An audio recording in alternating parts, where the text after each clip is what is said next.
পরওয়ারদিগার আলম বলেন, এই আসমান জমিন চন্দ্র সূর্য গ্রহ নক্ষত্র সবগুলো আমি আল্লাহ সৃষ্টি করেছি, কিন্তু যেই দিন আমি আল্লাহর পক্ষ থেকে জানাইয়া দেওয়া হবে কুন ফায়াকুন, এই বলতে দেরি হবে, এগুলা ধ্বংস করতে দেরি হবে না। ওয়াজআলনান নাহারা মাআশা ওয়া বানাইনা ফাওকাকুম সাবআন শিদাদা ওয়াজআলনা সিরাজান ওয়াহাজা ওয়া আনজালনা মিনাল মুসিরাতি মান সাজ্জাজা লিনুখরিজা বিহি হাব্বান ওয়া নাবাতা।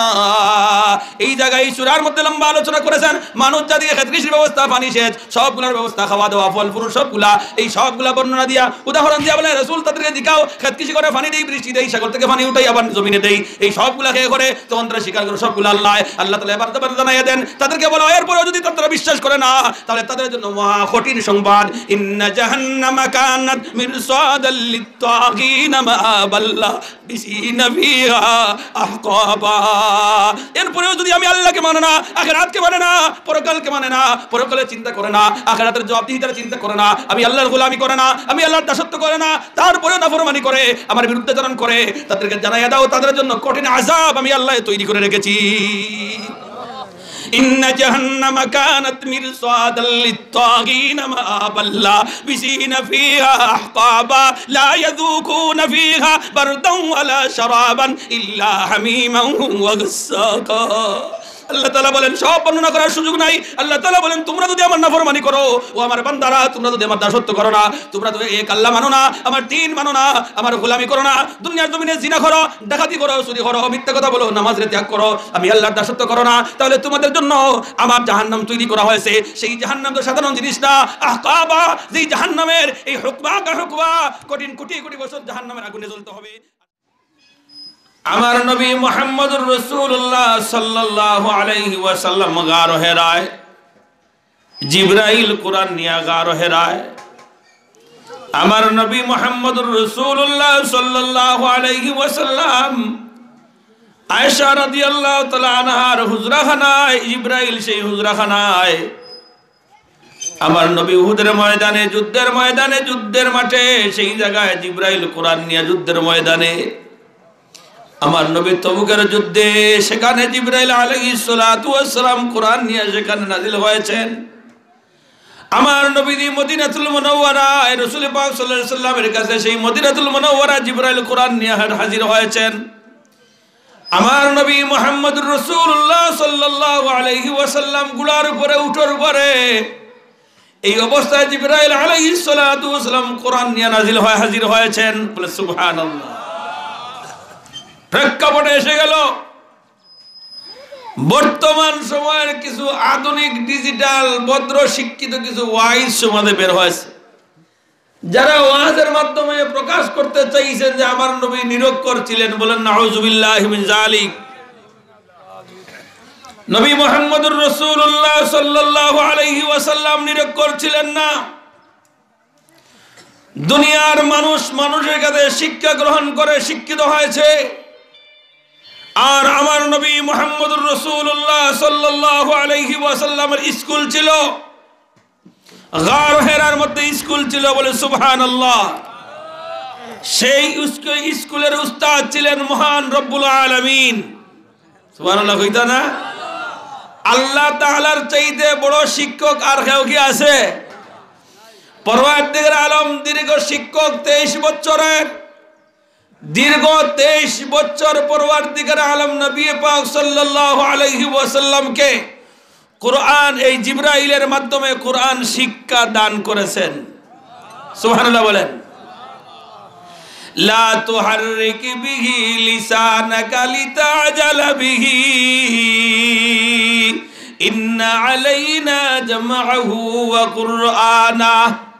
পরওয়ারদিগার আলম যখন কোরআন নাযিল করতেন, জিবরাইল আলাইহিস সালাতু ওয়াস সালাম যখন শুনাইতেন, আল্লাহর রাসূল তিলাওয়াতটা শোনার পরে, নাযিল হওয়ার পরে মুখস্থ রাখার জন্য জবান দিয়া বারবার তাকরার আরম্ভ করেছেন। আমরা যেমন মসজিদে গেলে ইমাম সাহেব বা উস্তাদ মক্তবের বাচ্চাদেরকে কলমা শিখায়, একবার দুইবার পাঁচবার মুখস্থ থাকার জন্য জফি, কথা ঠিক কিনা? ঠিক তেমনি ভাবে আমাদের নবী মুহাম্মদুর রাসূলুল্লাহ সাল্লাল্লাহু আলাইহি ওয়াসাল্লামের কাছে যখন কোরআন নাযিল হওয়া শুরু হয়েছে, আল্লাহর রাসূল মুখস্থ করার জন্য বারবার তিলাওয়াত আরম্ভ করেন। আল্লাহ তাআলা জানালেন, ও নবী, আমি কোরআন নাযিল করি নাই আপনি কষ্ট করে মুখস্থ করার জন্য, শুধু আপনি একবার উচ্চারণ করেন আর কান দিয়ে শোনেন। আমি আল্লাহ তাআলা লা তুহাররিক বিহি লিসানাকা লিতা'জালা বিহি ইন্না আলাইনা জামআহু ওয়া কুরআনা। আপনি কোরআন মুখস্থ করার জন্য বারবার তাকরার করতে হবে না, জিহ্বা লড়াইতে হবে না। হে রাসূল, আপনি শুধু কান দিয়ে শুনুন, একবার উচ্চারণ করুন, আমি আল্লাহ তাআলা আপনার সিনার মধ্যে কোরআনকে আমি ইয়াদ করে দিব। সুবহানাল্লাহ। এই কোরআনুল কারীম দীর্ঘ 23 বছরে প্রেক্ষাপটে নাজিল করেছে। একটা প্রেক্ষাপট হলো কোরআনের বিভিন্ন জায়গায় কিয়ামত সম্পর্কিত আয়াত নাজিল হওয়া শুরু হলো। কিয়ামত হইব এতে কোনো সন্দেহ আসেনি, কিয়ামত যে হবে এতে কোনো সন্দেহ আসেনি। আমরা কোনো মুসলমানের যদি সন্দেহ থাকে তো ঈমান আসেনি। আমরা মুক্তব পড়ছি হলে আমানতু বিল্লাহি ওয়া মালাইকাতিহি ওয়া কুতুবিহি ওয়া রুসুলিহি ওয়াল ইয়াউমিল আখিরি ওয়াল কদরি ওয়া খাইরিহি ওয়া শাররিহি মিনাল্লাহি তাআলা ওয়াল বাসি বাদাল মাউত। বলেন সুবহানাল্লাহ। আমরা এই বিষয়গুলোর উপর ঈমান আনয়ন করেছি, আখিরাতের প্রতি বিশ্বাস স্থাপন করেছি, আমাদেরকে আবার জীবিত করা হবে এটাও আমরা বিশ্বাস স্থাপন করেছি। কোন মানুষ যদি বলে আখিরাত মানি না, তাহলে তার ঈমান থাকবো নি। হিন্দু মানছেও পরকাল মানুষ, হিন্দু মানুষ যারা এরাও বেহেশতার দুজখ মানুষ নাম বদলাইয়া স্বর্গ আর নরক। তারা মরিয়ালে ও নরক গেছে আর নাই বেটা স্বর্গীয় মুখ। হিন্দু মানুষের লগে উপাধি লাগাই বালা মানুষের লগে স্বর্গীয় মুখ, শ্রী স্বর্গীয় দেবদাস দা মানে ব্যস্ত গেছেন গিয়া থারার বাসা। তো মানুষ না, কিন্তু মুসলমানে যদি আখিরাত না মানে, কিয়ামত না মানে, তাহলে তার ঈমান থাকবো নি? ঈমান থাকতো না। মক্কার মানুষ যখন সীমা লঙ্ঘন করা শুরু করেছে, রাসূল পাক সাল্লাল্লাহু আলাইহি ওয়াসাল্লামের কথা যখন মানলো না, দিনের কথা যখন মানতে রাজি নাই, বেটাগিরি দম্ভ করে চলাফেরা শুরু করেছে, পরওয়ারদিগার আলম রাসূল পাক সাল্লাল্লাহু আলাইহি ওয়াসাল্লামকে জানাইয়া দিলেন, হে রাসূল, মক্কার মানুষেরা আপনার দাওয়াত, আপনার এলান তারা শুনতেছে না, মানতেছে না। কিয়ামত হবে, হিসাব নিকাশ হবে, আল্লাহর কাঠগড়া দাঁড়াইতে হবে। সন্দেহ আসেনি? পরওয়ারদিগার আলম কোরআনে পাকে বলেন, বিসমিল্লাহির রহমানির রহিম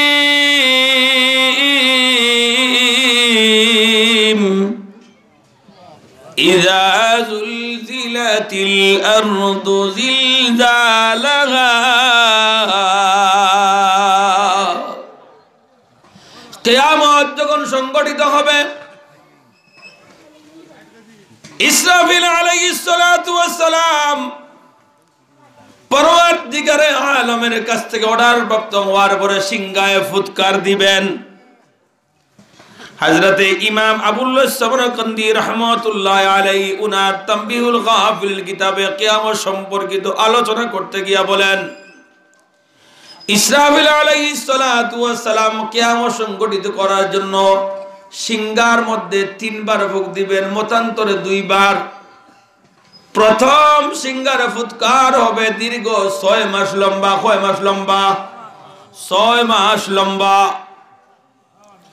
ও মুসলমান, পরকালের ভয় করো, পরকালের ভয় করো। বড় ভয়ানক দিন, সেই দিন বড় কঠিন দিন।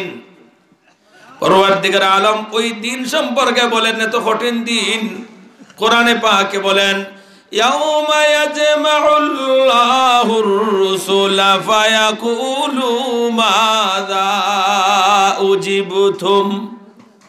শুধু সাধারণ মানুষ নয়, কাল কিয়ামতের ময়দানে হিসাবের কাঠগড়ায় দাঁড়ানোর জন্য সমস্ত নবীগণ পর্যন্ত চিন্তায় চিন্তিত থাকবেন যদি আমার নবী মুহাম্মদুর রাসূলুল্লাহ সাল্লাল্লাহু আলাইহি সাল্লামকে মাকামে মাহমুদ দান করা হয়েছে, ঘোষণা দেওয়া হয়েছে, কিন্তু সমস্ত নবীগণ সেই কিয়ামতের দিন বিচারের কাঠগড়ায় দাঁড়াইবেন।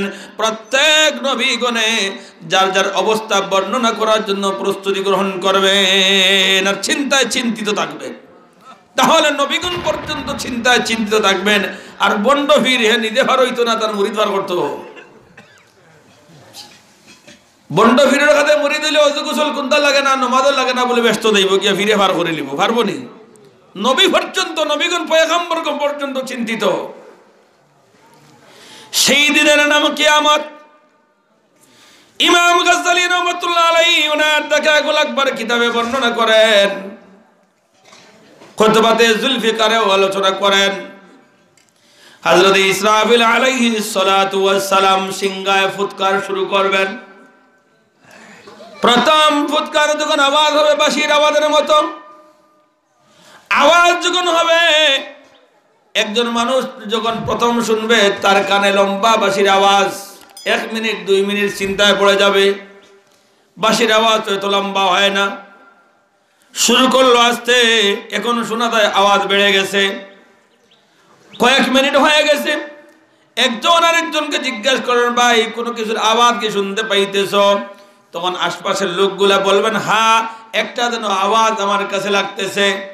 দীর্ঘ হয়ে গেছে, যত সময় যায় যত সময় যাবে বিকট হবে বিকট হবে। একজন আরেকজনকে জিজ্ঞেস করবে, এক ঘরের লোক আরেক ঘরের লোককে জিজ্ঞেস করবে, এক বাড়ির মানুষ আরেক বাড়ির মানুষকে জিজ্ঞেস করবে, এক গ্রামের মানুষ আরেক গ্রামের মানুষকে জিজ্ঞেস করবে, এক ইউনিয়নের মানুষ পাশের ইউনিয়নের মানুষকে জিজ্ঞেস করবে, এক থানার মানুষ অন্য থানার মানুষকে জিজ্ঞেস করবে, এক জেলার মানুষ অন্য জেলার মানুষকে জিজ্ঞেস করবে, এক দেশের মানুষ অন্য দেশের মানুষকে জিজ্ঞেস করবে। এইভাবে দিনগুলো অতিবাহিত হবে আর ওই বাঁশির আওয়াজ কার সময় সময় হলে বিকট হবে। আল্লাহু আকবার। এই বিকট আওয়াজে বিকটতার কারণে প্রকট ধারণ করবে। গর্তের পিপিলিকা থেকে শুরু করে মৃত্যু আরম্ভ হবে। আকাশের পাখিগুলা পড়ে পড়ে মরা আরম্ভ হবে। মানুষের মগজগুলা ফেটে, মানুষের মগজ ফেটে মানুষ মারা যাওয়া আরম্ভ হবে। জঙ্গলের হিংস্র জানোয়ার, হাতি, বড় বড় বাঘ, ভাল্লুক, এগুলাও মৃত্যু আরম্ভ হবে। এমনকি পানির নিচে, সাগরের নিচে বড় বড় তিমি মাছ থেকে শুরু করে মাছগুলা মরে পানির উপর বাসা আরম্ভ হবে। দীর্ঘ 6 মাসে অর্থাৎ সমস্ত প্রাণী জীব একসাথে মারা যাবে। দীর্ঘ 6 মাসে সমস্ত প্রাণী জীব মৃত্যুবরণ করবে। পরের আবার আওয়াজ দিবেন আরো 6 মাস। পরওয়ারদিগার আলম বলেন, বিসমিল্লাহির রহমানির রহিম। ইযাস সামাউ ফাতারাত ওয়া ইযাল কাওয়াকিবু ইনতাসারাত ওয়া ইযাল বিহারু ফুজ্জিরাত ওয়া ইযাল কুবুরু বুসিরাত। আমার ভাইরা, দ্বিতীয়বার যখন আওয়াজ শুরু হবে, আসমান গুলা ফেটে টুকরা টুকরা হয়ে যাবে।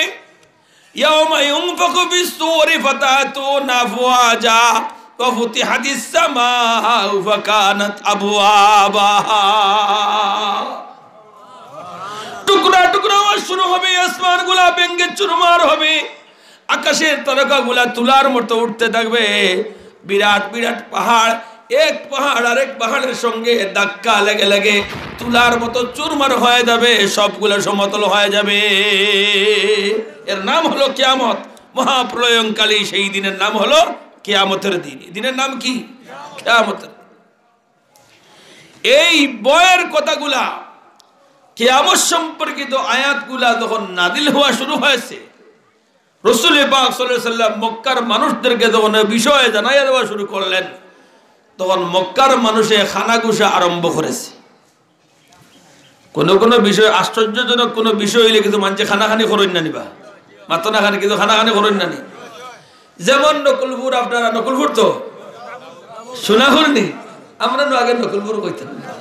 আচ্ছা, সোনাহুর, আলহামদুলিল্লাহ। এই এলাকার ওয়াজ ওয়াজর 2-3 দিন আগ থেকে খানা খানি আরম্ভ হয়েছে না দোকান দেখানো বইয়া খারে ওয়াজ কইছেন বা খেয়ে আইবা কিলে হইতো সিন্নি খেয়ে দিতা মাতামাতি হয়েছে না এটা মাতামাতি খানা খানি আরম্ভ হয় যে সময় যে মৌসুম হয় এই মৌসুমের উপরে খানা খানি ঘুষাঘুষি আরম্ভ নতুন খবর কিয়ামত কিয়ামত হবে সব ধ্বংস হয়ে যাব বিচারের কাঠ গড়ায় দাঁড়াইতে হবে আব্দুল্লাহর ছেলে মুহাম্মদ বহু সংবাদ আমাদেরকে শুনাইলেন নতুন এই সংবাদ এখন তাদের মধ্যে দোলাদলি খানাখানি ঘুষাঘুষি খানাঘুষা আরম্ভ হয়েছে এই খানাঘুষা করতে গিয়া মক্কার মানুষ 3 দলে বিভক্ত হয়েছে কয় দলে বিভক্ত জোরে মতো কয় দলে এটা দুনিয়ার সিস্টেম যে কোনো বিষয়ে দুনিয়ার মানুষ 3 দলে বিভক্ত হয় বর্তমান সরকার পরিচালনা করে একদল মানুষ সরকারের পক্ষে আর একদল মানুষ মাত্র না ডরাও না গীতা একদল মানুষ বিপক্ষে আর একদল কোনো পক্ষে নাই তারা যে সাহেব সালাম আমরা আসি তোমরা লোকে মাতলা নেই এরার নাম নিরপেক্ষ যে চাও জিন্দাবাদ অমুক বিয়া জিন্দাবাদ খাইয়া মর নিজে খাইয়া বাঁচিয়া জিন্দাবাদ আমার খানি আমি খাইতাম তুমি যে চাও হবে কিতা কথা ইলা আসুন না 3 দলে বিভক্ত এইভাবে দুনিয়ার যত বিষয় আছে সব বিষয়ে মানুষ 3 দলে বিভক্ত হয় এমনকি আপনার পারিবারিক কোনো বিষয় যদি হয় আপনার মেয়েকে এক জায়গায় বিবাহ দিবেন আপনার ছেলেকে এক জায়গায় বিবাহ দিবেন গড় যখন পরামর্শ করাত বসবেন আপনার পরিবার বুড়া বেটি কইবা ইনো না বা ইনো আটিয়া দেওয়া বড় কষ্ট লাগে ইনো আমি রাজি নাই বুড়া বেটা কইবা ইতার করে খানি বানি আছে গাজবির খেত কেসি আছে হলতা আছে ফুয়াইনতের মাঝে থেকে দুইজনে কইবা ওইলে কি তো হইলো আমার বুঝো পড়ছে না বা তোমাদের যেতে তা করো ওই দেখো 3 দলে বিভক্ত এর মানে হে ওইলেও রাজি আছে না হইলেও হেও মাঝে দিয়া আমার পক্ষেও নাই বাপর পক্ষেও নাই ও যেখান মত করবো ওখানেও আছে ইলা আসুন না মানুষ এইভাবে দুনিয়ার মানুষ যে কোনো বিষয়ে 3 দলে বিভক্ত হয় এটা দুনিয়ার সিস্টেম মক্কার মানুষ 3 দলে বিভক্ত হয়ে গেল একদল বলে আব্দুল্লাহর ছেলে মুহাম্মদ কিয়ামতের কথা বলছে সংগঠিত হতে পারে কিছু বিশ্বাস করে আরেক দল বলে না হওয়ার কোনো সম্ভাবনা নাই এটা অমূলক একটা কথা এটা নবীজির আব্দুল্লাহর ছেলে মুহাম্মদের নতুন ফাগলামি বলেন নাউজুবিল্লাহি মিন যালিক এক দলে কিছু মানে আর এক দলে বিলকুল মানে না আর আরেক দল হলো মানেও না ওইলে হইতো পারে না হইলেও না হইতো পারে তারা খেয়াল হইল যদি ওই যায় বিশ্বাস করি না তাহলে তো আমরা নবীর বিরুদ্ধে চলে গেলাম আর আরেক কথা হইল যদি হয় না আর যদি তার এখানে সমর্থন দিলাই তাহলে তো এরা জনসংখ্যায় বেশি এরা আমাদেরকে নির্যাতন করবে ও এরা মাঝে দিয়া এই অবস্থা যখন 3 দলে বিভক্ত হয়ে গেল তাফসীরে মারিফুল কোরআনে আল্লামা মুফতি শফি রহমাতুল্লাহ আলাইহি এবং তাফসীরে মাজহারিতে আল্লামা সানাউল্লাহ ফানিফতি রাহমাতুল্লাহি আলাইহি এবং তাফসীরে নূরুল কোরআনের মধ্যে একই মত ব্যক্ত করেছেন শানে নুজুল এবং তাফসীর ইবনে কাসিরের মধ্যে যে সূরা নাবা নাযিল হয়েছে কিয়ামত সম্পর্কিত আয়াত যখন নাযিল হওয়া শুরু হয়েছে আর এই বিষয়ের উপর মক্কার মানুষ যখন 3 দলে বিভক্ত হয়ে খানাগুষা আরম্ভ করেছে এই তাদের খানাগুষাকে দূরীভূত করার জন্য সন্দেহান থেকে দূরীভূত করার জন্য পরবর্তীকার আলম সূরা নাবা নাযিল করছেন সুবহানাল্লাহ আল্লাহ তাআলা বলেন বিসমিল্লাহির রহমানির রহিম আম্মা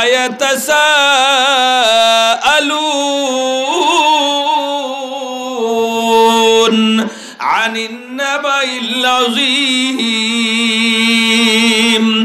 কি নিয়ে খানাগুষা করে মহাসংবাদ আযীম আমার সেই মহাসংবাদ নিয়ে তারা সন্ধিয়ান খানাগুষা করে তারা ইখতিলাফ করে দলাদলি করতেছে হে রাসূল তাদেরকে বলো সতর্ক করে দিয়া বলো সায়ালামুন কাল্লা সায়ালামুন সুম্মা কাল্লা সায়ালামুন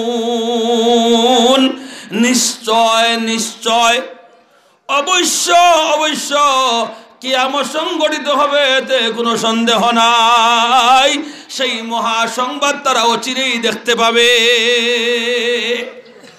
সুবহানাল্লাহ কইতা না? হে রাসূল, এরা এত সহজে জিনিস মানিয়ে দিবে না, তাদের কাছে কিন্তু প্রশ্ন করো, তারা উত্তর দিবে। আর সঠিক যদি উত্তর দেয় তাহলে তারা বুঝতে আর অসুবিধা হবে না, অবশ্য মেনে নিবে। বুঝাইয়া হইলে গাদ্দায় বুঝে না নিবা, মাত্র না খানে বুঝাইয়া হইলে গাদ্দায় বুঝে। এরা হয়লা বুঝে না, বাদে কিছু বুঝে। রাসূল তাদেরকে প্রশ্ন করো, আলাম নাজআলিল আরদা মিহাদা,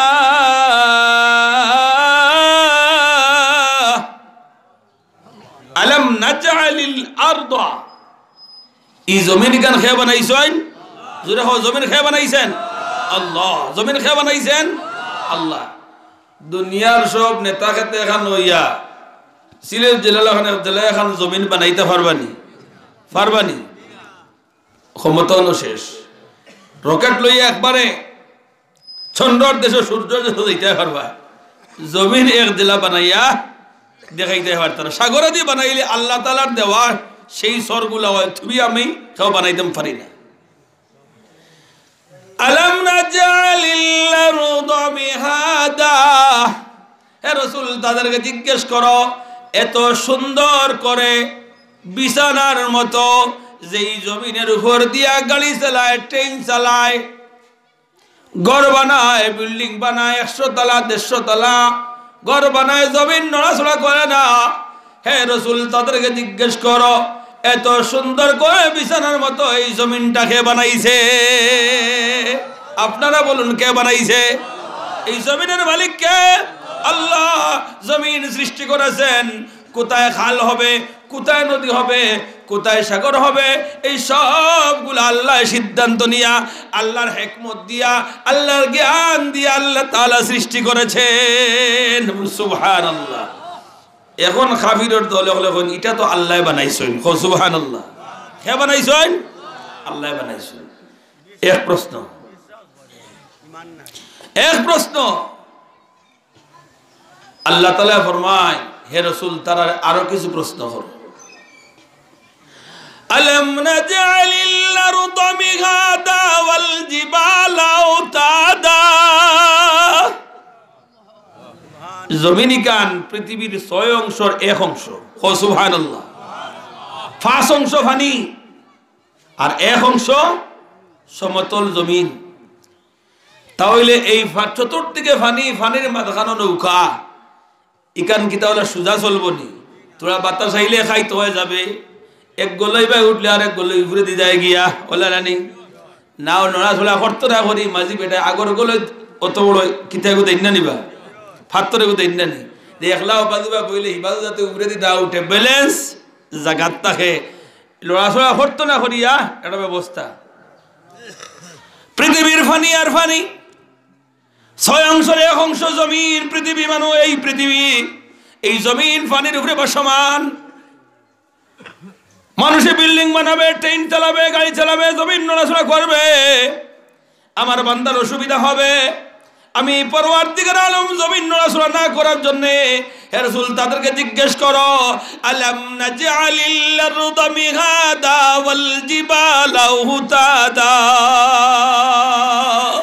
এই জমিনের জায়গায় জায়গায় জায়গা ঠিক করে, সঠিক জায়গা নির্ধারণ করে জায়গায় জায়গায়, ওয়াল জিবালা আওতাদা, এত বিরাট বিরাট পাহাড় গুলাকে বানাইছে। পাহাড়কে বানাইছে। শিলংগর পাহাড় কজনে দেখছো? শিলংগর পাহাড় দেখছো না? শিলংগর পাহাড়ে আমি দীর্ঘ 10 বছর থেকে চক্কর দেই। তো কোনো সময় প্লেনেও যাই, কোনো সময় ট্রেনেও যাই, কোনো সময় এই ছোট গাড়ি লইয়াও যাই। 37টা আগে হলো 36 বক্তা শুনছেন নি? আসাম যাইতে কয়টা? 36 বক্তা। এখন বাঙ্গিলিতে একটা, 36টার আগে 37টা। উঠতে সময় 95 কিলোমিটার বাসে গেলে, নামতে সময় 74 কিলোমিটার। এই পাহাড় কে বানাইছে? উহুদের পাহাড় শুধু পাথর আর পাথর। কে বানাইছে? আসামের কার্বি আলং পাহাড় দে পাহাড়ে একটা পাথরে তিনটা পাহাড়, একটা পাথরে তিনটা পাহাড়। কামরূপ কামাখ্যা মন্দির থেকে শুরু করে সব পাহাড়ের সিপাহে সিপাহে একটা পাথরে তিনটা পাহাড়। আমার নিজের চৌকের দেখা, মানুষের বলা নাই। এই পাহাড়গুলা কে বানাইছে? আফ্রিকার বিরাট বড় বড় পাহাড় কে বানাইছে? আল্লাহ তাআলা বলেন ওয়াল জিবালা আওতাদা, হে রাসূল তাদেরকে জিজ্ঞাসা করো এই পাহাড়গুলা কে বানাইছে। তখন ওই কট্টর কাফিরের দল জবাব দিয়ে বলে আল্লাহ। বলে সুবহানাল্লাহ। বুঝের কিলা বুঝের, গুড়িয়া বুঝের কিলা বুঝের, গাদ্দা কিলা বুঝে, গুড়িয়া বুঝে, গুড়িয়া বুঝে। পরবর্তীকালে আলো এবার বলেন হে রাসূল শুধু তাই নয়, তাদেরকে জিজ্ঞেস করো ওয়াল জিবালা আওতাদা ওয়া খালাকনাকুম আজওয়াজা, তারা যে মানুষ, ওরা কারা? আমরা কারা? মানুষ। এই মানুষকে বানাইছে মানুষকে সৃষ্টি করেছে আল্লাহ। সব বিজ্ঞানী হল মিলিয়া এই পর্যন্ত এখন মানুষ বানাইতে পারছেন। এগু যদি বানাইলো, বেটি এগু বানাইয়া বাংলাদেশ দিল, ওগুতারে বাংলাদেশ আনতে সময় বাংলাদেশ সরকারের প্রায় 300 কোটি টাকা খরচ। এক মানুষ এগু আনিয়া এগুলো ভোট দিয়া গাঁট গুট দিতে দিতে দিতে দিতে কম্পিউটার দিয়ে বানাইছে। তাই মাতিতেও পারে না, স্টার্ট দিলে হাতে লড়ে, স্টার্ট দিলে ভাবে লড়ে, আর অফ করিলে শেষ, তার কোনো ক্ষমতা নাই। এটাও আর মানুষের এত কন্ট্রোল। একটা মানুষ মানুষের আকৃতির একটা কম্পিউটার তৈরি করতে গিয়া যদি একটা সরকারের একটা বিভাগের কয়েকশো কোটি টাকা খরচ হয়, তাহলে আল্লাহর গোলাম হল একটা মানুষের দাম আল্লাহর কাছে কত দামি? বলে সুবহানাল্লাহ, আল্লাহু আকবার। একটা মানুষ কত দামি? একটা মানুষের যদি প্লাস্টিক দিয়ে একটা মানুষ বানাইলে তার কোটি কোটি টাকা দাম হয়ে যায়, তাহলে একটা মানুষ কত টাকার? একটা মানুষের দাম কত টাকা? একটা চৌকর কত কোটি কোটি টাকা দাম। সুবহানাল্লাহ হইতা না? আল্লাহু আকবার। পরওয়ারদিগার আলম বলেন হে রাসূল তাদেরকে জিজ্ঞাসা করো ওয়া খালাকনাকুম আজওয়াজা, হে রাসূল তাদেরকে জিজ্ঞাও মানুষ জাতির জুড়া জুড়া করিয়া কে বানাইছে? জুড়া জুড়া করিয়া মানুষ কে বানাইছে? এই জুড়া জুড়ার তাফসীর হইল, দুনিয়াতে মানুষ এসেছেন প্রথমে আদম আলাইহিস সালাতু ওয়াস সালাম এবং হাওয়া আলাইহিস সালাতু ওয়াস সালাম বাউয়ার উরত তাকিয়া পৃথিবীতে দেওয়ার পরে পৃথিবীতে মানবের সৃষ্টি দুইজন করে জুড়া জুড়া করে। হাওয়া আলাইহিস সালাতু ওয়াস সালামের ঘরে 30 বারে উনার গর্ভে 60 জন সন্তান জন্মগ্রহণ করেছেন। এক একবার একজন ছেলে এবং একজন মেয়ে, এক একবার একজন ছেলে এবং একজন মেয়ে, এইভাবে 30 বারে 60 জন সন্তান জন্মগ্রহণ করেছেন হাওয়া আলাইহিস সালাতু ওয়াস সালামের গর্ভে। সুবহানাল্লাহ বলে। এটা আদম শুরু, হাবিলের সাথে একজন মহিলা তার বোন, কাবিলের সঙ্গে তার একজন বোন, এমনি ভাবে 30 বারে 60 জন। ই হলো এক জুড়ার একটা ব্যাখ্যা। আর আরেক ব্যাখ্যা হলো পুরুষ এবং মহিলা দুইজনে এক জুড়া। আল্লাহ তাআলা বলেন হে রাসূল তাদেরকে জিজ্ঞাসা করো ওয়া খালাকনাকুম আজওয়াজা, মানুষ জাতিকে জুড়া জুড়া করে কে বানাইছে? কে বানাইছে? আল্লাহ। এখন তারা জবাব দিয়া বলে আল্লাহ। মানুষের চাইতে সুন্দর আর কোনো জাতি আসেনি? আর কোনো জাতি আসেনি? আচ্ছা, এত সুন্দর করে যে মানুষ বানাইলা, পরওয়ারদিগার আলমে বর্তমান সমাজর বর্তমান দুনিয়ার নাস্তিক মুরতাদ তথাকথিত বুদ্ধিজীবী এরা খেয়রের দিকেই বানাইছেননি? এরা খেয়রের দিকেই বানাইছেননি?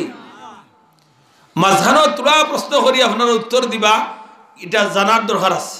আমরা জিনিসের কদর বুঝি না, আমরা আতর কদর বুঝি না, আমরা জিব্বার কদর বুঝি না, আমরা গোলার কদর বুঝি না। যখন চোখ নষ্ট হয় তখন চৌকের কদর বুঝি, যখন আমার জিব্বা নষ্ট হয় তখন কদর বুঝি, যখন আমার দাঁত নষ্ট হয় তখন দাঁতের আমি কদর বুঝি, যখন আমার অঙ্গ প্রত্যঙ্গ অলস হয়ে যায় তখন বুঝি হায় রে হাত, হায় রে আমার চোখ, হায় রে আমার ঠ্যাং।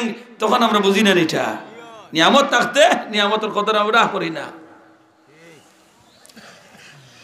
সবচাইতে মানুষ সুন্দর, কিন্তু মানুষ বড় নাশুকরিয়া ও কৃতজ্ঞ। হরিণের দিকে তাকায় আর বলে হরিণ বড় সুন্দর, ময়ূরের দিকে তাকায় বলে ময়ূর বড় সুন্দর, তুর্কি মুরগের দিকে তাকায় বড় সুন্দর, টিয়া পাখির দিকে তাকায় বড় সুন্দর। আল্লাহ তাআলা বলেন, ও কৃতজ্ঞ মানুষ, আমি আমার কোরআনের কোথাও ময়ূরকে সুন্দর বলি নাই, হরিণকেও সুন্দর বলি নাই, অন্য কোনো প্রাণীকেও সুন্দর বলি না, এমনকি ফেরেশতাদেরকেও সুন্দর বলি নাই। আমি একমাত্র তোমাদের প্রশংসা করেই আমি আল্লাহ বলেছি, লাকাদ খালাকনাল ইনসানা ফি আহসানি তাকওয়িম। সুবহানাল্লাহ।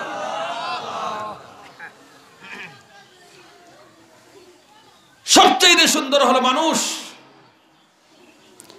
মানুষের অঙ্গ প্রত্যঙ্গ মাথা থেকে পা পর্যন্ত যত অঙ্গ প্রত্যঙ্গ আছে সব এমন ভাবে আল্লাহ তাআলা ফিট করেছেন, এর কোনো বিকল্প ফিট করার কোনো ব্যবস্থা নাই। কিন্তু তথাকথিত বুদ্ধিজীবী হলো আল্লাহ জিকাইতা মানুষের সবচেয়ে দামি বস্তু কোনটা, পার্টস কোনটা হইছেন আপনারা, কোনটা? মানুষের মাথা থেকে পা পর্যন্ত সবচেয়ে দামি পার্টস, দামি অংশ কোনটা? জানাস? কইতে পারতাম না। ব্রেইন। সবচাইতে দামি অংশ হলো ব্রেইন। মানুষের যদি চোখ না থাকে মানুষ অন্ধ বলে, ব্রেইন ভালো তাহলে অন্ধ হইলেও চলাফেরা করতে অসুবিধা হয় না, বাপও চিনে, দাদাও চিনে, সব চিনে, অন্ধ হইলেও চিনে। ব্রেইন বালা ল্যাংলা মানুষ ঠেং নাই, দোকানদারি করতে পারে। ব্রেইন বালা হাত নাই, চলাফেরা করতে পারে, অসুবিধা হয় না। অঙ্গ আছে, প্রত্যঙ্গ আছে, সবগুলো আছে, ব্রেইন নাই, তাকে কি বলা হয়? তারা কি বলা হয়? পাগল। যত দামি মানুষ হোক, যত শিক্ষিত মানুষ হোক, ব্রেইন যখন নষ্ট হয়ে যায় লোকে তাকে পাগল বলে। কিন্তু অত দামি জিনিস হলো ব্রেইন, যুক্ত করেছেন। এখানেও ব্রেইনের কোনো নিরাপত্তা নাই। ব্রেইন হলো মাথার মধ্যে ব্রেইনটা রাখা। কেউ যদি কেউ ডান্ডা মারে তাহলে সাথে সাথে মাথা ডান্ডা পড়লে মাথা ফাটিয়া ব্রেইন দুলিয়ে মানুষ মারা যাইব, হাসারায়নি। কিন্তু আল্লাহ তাআলা বলেন না। ওই বিজ্ঞানীদেরকে তো জিজ্ঞেস করা হইতো, ও বিজ্ঞানী হল, ও বুদ্ধিজীবী হল, নাস্তিকর দল হল, আমি এত দামি জিনিস মানুষের কোন অঙ্গ কোন জায়গা বসাইয়া রাখবো, তখন এরা বলতো এটা ফেটোর ভিতরে দিলে, ফেটোর ভিতরে দিলে এলে ডান্ডা ডুন্ডা পড়তো না। এটার যে আকল বুদ্ধিজীবী, এই তথাকথিত বুদ্ধিজীবী নাস্তিক, এটা বেআকল। এক বেআকলে একদিন নাস্তিকে একদিন রাস্তায় আটিয়া দাঁড় গিয়ে বট গাছের তলে বইছে, বইয়া খর আল্লাহ কত বেআকল। মাত শুনিলা বাদে কইবা আল্লাহ কত বেআকল। অত বড় গাছ আর একবারে কুটি কুটি ফল, ও গাছের ফল অত বড় হইতো আসলো, এটা তো আল্লাহ বেআকলে করছে। খো নাউজুবিল্লাহ আর লগে হেওখান কর অত বড় এক তরমুজ আর বারিক মুরিক লত, অগু তৈতো আসলো হো কুটি কুটি বটর গুটো গুণ, আর তরমুজ কইতো আসলো বট গাছের ডাল। ওটা মাত্র রইছে না রইতে বুলবুলে বইছে বট গাছের ডালো, আর ফাহনা বুলবুলি ফাহনা বট একটা বুলবুলির জারায় ওগু তার খোফালোর মাঝে পড়ছে। মাত বুঝো, যেমনি খোফালো পড়ছে তো বটর গুটা পড়লে দুঃখ পাইব নি? না, দুঃখ পাইতো না, এ তো ছোটো মুটো থুড়া দুঃখ পাইছে। ওগু হাত লইয়া হইল, হায় রে হায়, আল্লাহ বড় আখলিয়া, সুবহানাল্লাহ। এখন আল্লাহর বড় আকল। পরওয়ারদিগার আলমে যদি সেই তরমুজ সেই বট গাছের ডালে থাকতো আর এইভাবে গাছটা কি এই তরমুজটা পড়তো, তাহলে আজকে আমি কলিমুদ্দিন ওখানো ডাইল শেষ হয়ে যেত না নি। কিন্তু বট গাছের মাথা ছোট হল তলে বইছে ফরছে, অসুবিধা হইছে না। কিন্তু যদি বড় কোনো হল হইতো পড়তো যদি ডাইল হয় না, আল্লাহর বড় আকল, আমিও বেআকল, সুবহানাল্লাহ। এখন হয় আমিও বেআকল, আল্লাহ তার আকল অনুযায়ী হিকমত অনুযায়ী যার যার জায়গায় জায়গায় তার বস্তুরে ফিট করিয়া দিয়েছেন, সুবহানাল্লাহ। আমার ভাইরা ওইসাল বললো বন দিও না, বুঝলেন? ওইসাল বললো ওই গেলে আবার লবণ দিলে অসুবিধা নেই, চাষায় মাঝে মাঝে ওইসাল বললো বন দেয়, জিকির করো লা ইলাহা ইল্লাল্লাহ লা ইলাহা ইল্লাল্লাহ লা ইলাহা ইল্লাল্লাহ লা ইলাহা ইল্লাল্লাহ মুহাম্মাদুর রাসূলুল্লাহ। আমার ভাইরা, 2 নম্বর হলো মানুষের ব্রেন। ব্রেন বড় দামি জিনিস। 2 নম্বর হলো দামি বস্তু হলো চোখ। ওই তথাকথিত বুদ্ধিজীবীরা যদি জিজ্ঞাসা করা হইতো আল্লাহর পক্ষ থাকিয়া, তারা বলতো আল্লাহ এই জায়গায় চোখ দিলে ধুলাবালু পড়ব, যার কারণে ইনো চোখ দেওয়া ঠিক হইতো না, বগলের তলে 2টা দিলাম। কিনা হইতো বগলের তলে 2টা দিলাম, কারণ ধুলাবালু পড়ে যেত। তুফান বাতাস আইলে ধুলাবালু পড়ে না নি, আসলে পড়ে না। ইলা অঙ্গ প্রত্যঙ্গর সারার হিসাব দেই যদি কোন জায়গাত কিতা ফিট হইতো, এসার অর্থ হইলেও শেষ হইতো নাই। ও গুলগাল হইলে আর চৌকর কথা তারা দিকাইলে তারা হইল নে বগলর তলে দেও, নাকর কথা দিকাইলে হইল নে ইবাদি দে সুরুঙ্গা বাতাস হামাইয়া ঘুমাইলে। মানুষ যখন ঘুমায় তখন নাখেদি ইবাদি বিশ্ব রৌড নমরুদর নাখেদি মশা হামাইছে, ইবাদি কোন বিষা হামাইয়া মানুষ মারা যাইব, যেটা কারণ নাকে গুইনো দিয়ে না আরো কোনোবাই লুকাইলে কে কোনোবাই দেও, এরা বুদ্ধি দিত। কিন্তু আল্লাহ তাআলা বলেন না, আমার বান্দা আমি সৃষ্টি করেছি তার প্রত্যেকটা পার্টসের নিরাপত্তা দেওয়ার জন্য, দয়া করে মায়া করে। আমি পরওয়ারদিগার আলম আমার বান্দার ব্রেন নিরাপত্তা দেওয়ার জন্য 2 জন ফেরেশতা নিযুক্ত করেছি। যত অ্যাক্সিডেন্ট হোক, ফাও ভাঙ্গে হাত ভাঙ্গে মাথা ভালো থাকে, মারামারিত গেছে লাঠি দি বাড়াবাড়ি করে খোঁজা বুল বসত মাথায় পড়ে, নইলে হাতে ভাবে অন্যদিকে পড়ে, আল্লাহ বলেন এই ডান্ডা তোমরা ফিরাও না, আমি আল্লাহর পক্ষ থেকে আমার বান্দার ব্রেন নিরাপত্তার জন্য 2 জন ফেরেশতা নিযুক্ত করে রেখেছি।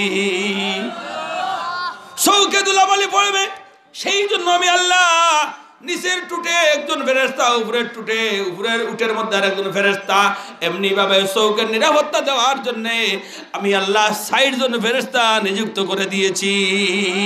তুফান আসলে, মশামাছি চৌকের সামনে আসলে আদি চোখ বন্ধ করতে হয় না, চোখ আপনা আপনি বন্ধ হয়ে যায়। কথা ঠিক কিনা?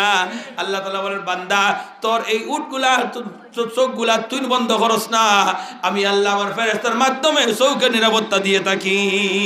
সুবহানাল্লাহ। এখন যদি ব্রেন এখানে থাকতো, চৌক এখানে থাকতো, বগলো থাকতো, জিবির নাক যদি আরো কোনো লুকাইল থাকতো, তাহলে অন্য যদি আমরা চা 1 কাপ দেন, যদিও এখন তারা দিছেন না, হয়তো দিতে পারবেন। যদি চা 1 কাপ দেন তাহলে চা হইলা খাইবার উপযোগী নি, এখান বুঝতে হইলে ব্রেন কোন জায়গায় তুকে বার হরে না দেখা লাগলো না, এটা চা নিটা কিতা বুঝার দরকার। ব্রেন না হইলে তো বোঝা যায় না। 2 নম্বর লাল না দুধ, এটা দেখার লাগে চোখ বগলোর তল থেকে বার হরে নিয়ে হলে দেখা লাগলো না লাল না দুধ, মাথা সানানি। এখন নাক যদি আরো কোনো লুকাই লইত, কাবুকে বগলোর তলে দিয়ে আটুর সিমাবা নিয়ে দেখা লাগলো না, তো এইটা ঠান্ডা না গরম। এর বাদে জিবরা বড় দামি জিনিস। জিবরা না হইলে কোনটা খাওয়া যাইব নিবা, কোনটা খাওয়া যাইব নি। আর জিবরা দাঁত না হইলে জিবরাও বেখামা। দাঁত কিটা? দাঁত না হইলে জিবরা বেখামা। ও সুবহানাল্লাহ। পরওয়ারদিগার আলম শরীরের সবচেয়ে নরম অঙ্গ লেসান, লেসান জিহ্বা। আবার সেই জিহ্বার নিচে এবং উপরে সেনাবাহিনী শক্তিশালী 2 দল, উপরে নিচে 32টা দাঁত। এরা সবসময় জিহ্বার কুদাম দিয়া হয় সাবধান, লড়াচড়া করবে, আক্রমণ তোমার উপর। সুবহানাল্লাহ। উল্টা পাল্টা বাতলেও জিহ্বা খাবার বারে দাঁত জিবরা খাড়ি যায় না নিবা, রক্ত বারবার লড়িস না, সুদা মা তো সুদা, অগলতা সুদা, উল্টা পাল্টা না। পরওয়ারদিগার আলম এমনি বাদী ভাবে মাথা থেকে পা পর্যন্ত অঙ্গ প্রত্যঙ্গ তার ঠিক জায়গা মতো আল্লাহ তাআলার জ্ঞান দিয়া, আহকামুল হাকিমিন আল্লাহর জ্ঞান থেকে আল্লাহ এত সুন্দর করে জুড়া জুড়া করে মানুষ সৃষ্টি করেছেন। সুবহানাল্লাহ। আমার ভাইরা, আল্লাহ তাআলা বলেন হে রাসূল তাদেরকে জিজ্ঞেস করো, ওয়া খালাকানাকুম আজওয়াজা,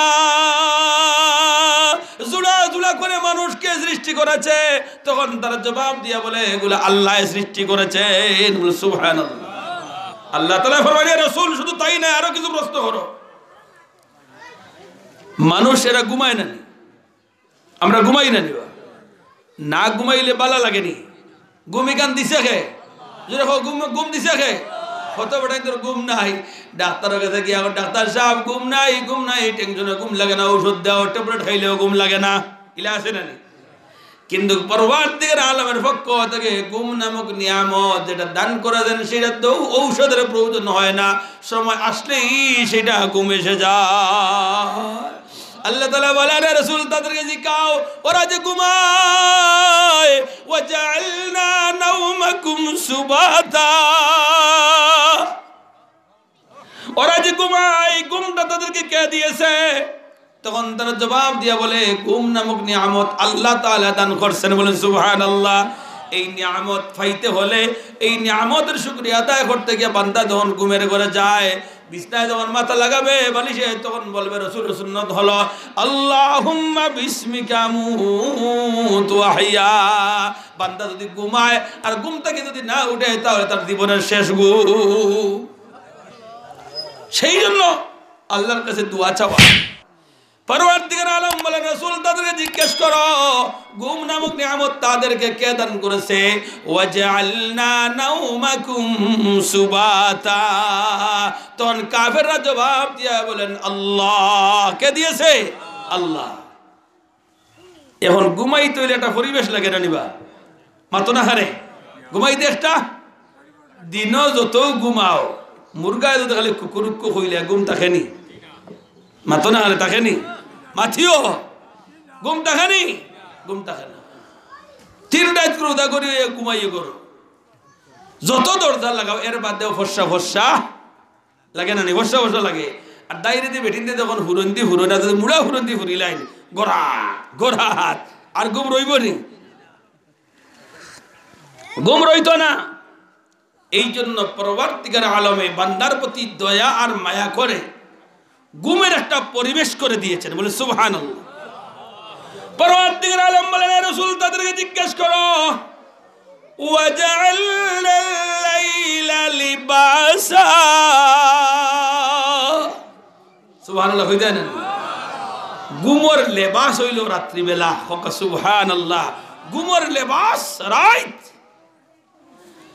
পরিশ্রমী মানুষ মাটি কামলা মানুষ রিকশা চালক মানুষ মেহনতি মানুষ সারাদিন কাজ করে সকাল 10টা থেকে 5টা পর্যন্ত বিকাল 5টা হয়ে যাওয়ার পর জোহরের পর থেকে আর কাজ ভালো লাগে না শরীর অলস হয়ে যায় এমন ভাবে পরিশ্রম করে নিয়ামত যে আপনারা বুঝেন এমন ভাবে পরিশ্রম করে বিকাল হয়ে গেলে এখন বলে আর জানে হয় না আগামী কালকে মাটি কামে যাব আগামী কালকে কাজে যাব এটা তো শরীর আর মানে না শরীরে তো দুর্বল হয় কাজ করে কিন্তু বিকাল বেলা যখন বান্দা বাড়িতে আসে পরিশ্রমী মানুষ গোসল টুসল করিয়া তেল পানি মাখিয়া যখন একটু বাজারে দিবার চক্কর দিয়া সার লগে লগে আইয়া ঘুমাই যায় আর বালা নমাজি মানুষ হইলে তো নমাজ ভরিয়া ঘুমায় আমরা নমাজ ভরিয়া ঘুমাই না নমাজ ভরিয়া না নমাজ ভরিয়া ঘুমানেওয়ালা বেশ আর নমাজ ভরিয়া ঘুমানেওয়ালা কম মাথা সানানি কিছু টেঙ্গা লাগে হওয়া তো গেলাম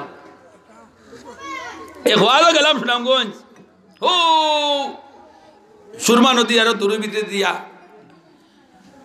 মোটরসাইকেল লইয়া গেছে ইনো মানুষ এসার নমাজের বাদে আইন আর ফজরের আগে ওয়াজ শেষ আমি মুল্লা বেটারে দেখিলে বাবা ই অবস্থা করে তো কিও মাথাত নাই মানচরা সারা মানুষ ওয়াজ বলে হুজুর আমরা তো আগে ওয়াজ লাগাই না ওয়াজ আইলে নমাজ পড়া লাগে তো এসার বাদে মানুষ আইন আর ফজরের আগে শেষ ই ওয়াজ আর নমাজ টমাজ নাই আনা নমাজে অত মানুষ হয় কিন্তু নমাজ পড়ার অসুবিধা বেড়া হইলেন গতিকে তারা এসার বাদ থেকে ওয়াইজ আরম্ভ এর আগে গোসল কেনা থইন আর ফজরের আগে ওয়াজ শেষ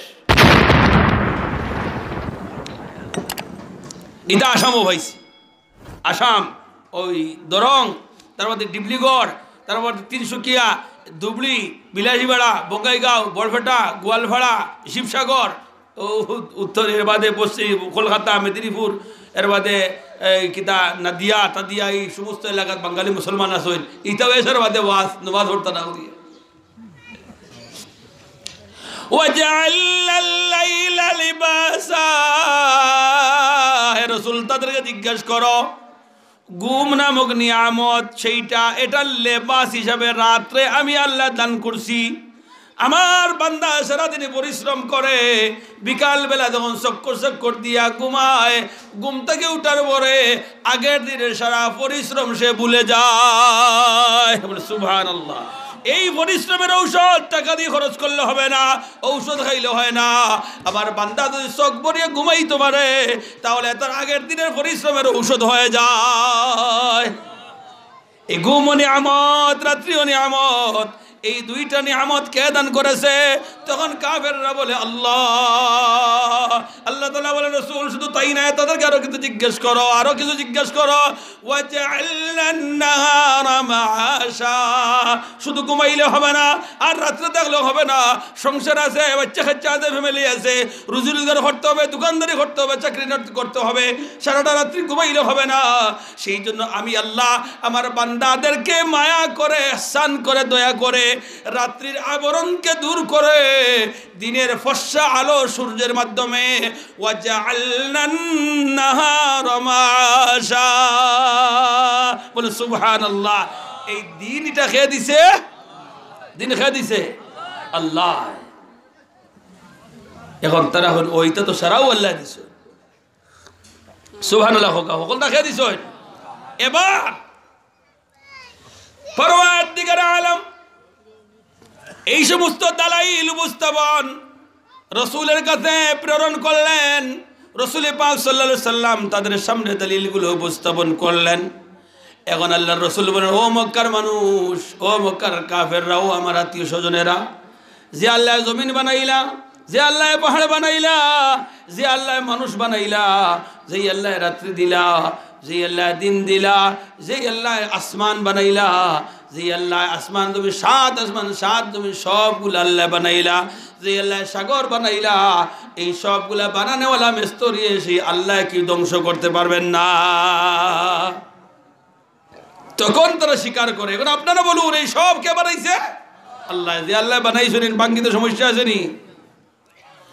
পরওয়ারদিগার আলম বলেন, এই আসমান জমিন চন্দ্র সূর্য গ্রহ নক্ষত্র সবগুলা আমি আল্লাহ সৃষ্টি করেছি, কিন্তু যেই দিন আমি আল্লাহর পক্ষ থেকে জানাইয়া দেওয়া হবে কুন ফায়াকুন, এই বলতে দেরি হবে, এগুলা ধ্বংস করতে দেরি হবে না। ওয়াজআলনান নাহারা মাআশা ওয়াবনাইনা ফাওকাকুম সাবআন শিদাদা ওয়াজআলনা সিরাজান ওয়াহাজা وأنزلنا من المعصرات ماء ثجاجا لنخرج به حبا ونباتا। এই জায়গায় সূরার মধ্যে লম্বা আলোচনা করেছেন মানুষ জাতিকে ক্ষেত্রিশির ব্যবস্থা, পানি সেচ, সবগুলার ব্যবস্থা, খাওয়া দাওয়া, ফল ফুল সবগুলা, এই সবগুলা বর্ণনা দিয়া উদাহরণ দিয়া বলে রাসূল তাদেরকে জিজ্ঞাও, ক্ষেত কৃষি করে পানি দেই, বৃষ্টি দেই, সাগর থেকে পানি উঠাই, আবার জমিনে দেই, এই সবগুলা খেয়ে করে। তখন তারা স্বীকার করে সবগুলা আল্লাহ। আল্লাহ তাআলা এবার জানাইয়া দেন তাদেরকে, বলো এরপরেও যদি তারা বিশ্বাস করে না তাহলে তাদের জন্য মহা কঠিন সংবাদ। ইন্না জাহান্নামা কানাত মিরসাদাল লিত্তাগিনা মাআবাল্লা বিসিনা ফিহা আহকাবা। এরপরেও যদি আমি আল্লাহকে মানে না, আখিরাতকে মানে না, পরকালকে মানে না, পরকালের চিন্তা করে না, আখিরাতের জবাবদিহিতার চিন্তা করে না, আমি আল্লাহর গোলামি করে না, আমি আল্লাহর দাসত্ব করে না, তারপরেও নাফরমানি করে, আমার বিরুদ্ধাচরণ করে, তাদেরকে জানাইয়া দাও তাদের জন্য কঠিন আযাব আমি আল্লাহ তৈরি করে রেখেছি।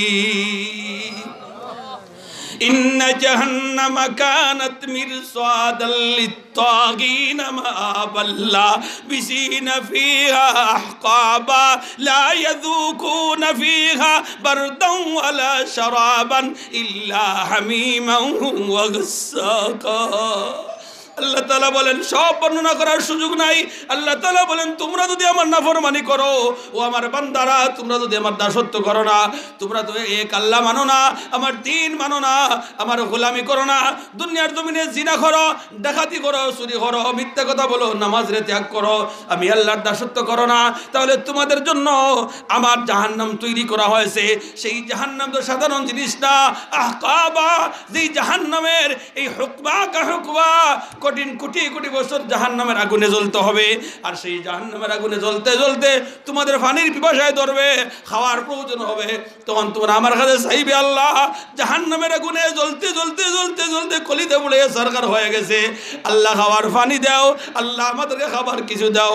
আল্লাহ তাআলা বলবেন জাক্কুম, এদেরকে জাক্কুম গাছের গোছা, খাটাযুক্ত গোছাগুলো এদের জন্য খাবার দেও। আমার ভাইরা, আমার ভাইরা, এই জাক্কুম গাছের গোছা গোলাত গেলে গোলাত লাগিয়ে দিব, আগে দিও যাইতো না, ঘরে দিও যাইতো না। এখন কইবা আল্লাহ তুলা পানি দাও। হামিমান ওয়া গাসসাকা, জিনাকুর বেটিন, জিনাকুর বেটিন, বেপরদা বেটিন জাহান্নামের আগুনে জ্বলতে জ্বলতে লজ্জাস্থান দিয়ে ফুজ বের হবে। আর এই ফুজগুলা লোহার গ্লাসের মধ্যে, আগ্নির লোহার গ্লাস আগুন থেকে তুলে এনে এই গ্লাস দিয়া এই জিনাকুর মহিলাদের ফুজগুলা জাহান্নামী লোকদেরকে খাওয়ানো হবে। নাউজুবিল্লাহি মিন যালিক। এই জন্য আমার ভাইরা, এই জাহান্নামের আগুনটা কি বাঁচার দরকার নানি? বাঁচতে হইলে মসজিদ মাদ্রাসা দিনের সাথে আমাদের সম্পর্ক রাখা লাগবো। আছে নানি মাত? সময় ব্যয় করতে হবে। এখন যদি খেয়ে উঠো মাত্র 5,000 ধরিবা নইব মাত শেষ।